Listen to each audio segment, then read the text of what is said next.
ગોધરા ખાતે મધ્ય ગુજરાત મુસ્લિમ સેવા સમાજ દ્વારા 8 જિલ્લાના તેજસ્વી તાલાઓનો સન્માન કાર્યક્રમ યોજાયો. તારીખ 14/9/2025 રોજ મધ્ય ગુજરાત મુસ્લિમ સેવા દ્વારા 8મો ઇનામી વિતરણ કાર્યક્રમ યોજાયો હતો, જેમાં આખા ગુજરાતમાંથી સૌ શૈક્ષણિક વિદ્વાનો હાજર રહ્યા હતા.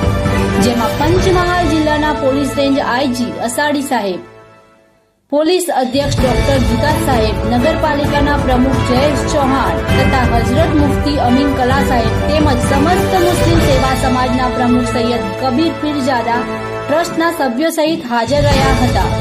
ગોધરા મુસ્લિમ સમાજના અગ્રણીઓ ઉસ્માન બેલી સાહેબ, એડવોકેટ યાકુબ હાજી ભટ્ટો, એડવોકેટ રમજાની જુજારા સાહેબ પણ હાજર રહ્યા હતા. આ કાર્યક્રમનો મુખ્ય હેતુ મુસ્લિમ સમાજમાં શિક્ષણનો વ્યાપ વધે અને દીકરાઓ સાથે દીકરીઓ પણ આગળ વધે એ હતો, જેમાં અલગ અલગ વિદ્વાનો દ્વારા વિદ્યાર્થીઓમાં શિક્ષણ પ્રત્યે ઉત્સાહ વધે અને મહેનત કરી આગળ વધે તે માટેના સૂચનો આપવામાં આવ્યા હતા. તેમજ શિક્ષણ અને તહેજીબ વિશે વાત કરી આ કાર્યક્રમમાં 61 વિદ્યાર્થીઓને સન્માનિત કરાયા હતા, જેમાં 46 વિદ્યાર્થીનીઓ હાજર હતી, જેઓને મેરિટ પ્રમાણે ટ્રોફી, મેડલ અને ટ્રોલી બેગ ભેટ કરવામાં આવ્યા હતા અને સન્માનિત કરવામાં આવ્યા હતા.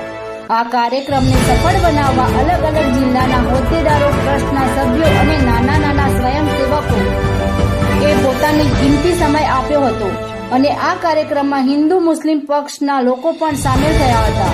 છેલ્લે વિદાય ભોજન સાથે આ કાર્યક્રમ સફળતાપૂર્વક પાર પાડવામાં આવ્યો હતો. રિપોર્ટર હારૂન ગાજી, ગોધરા.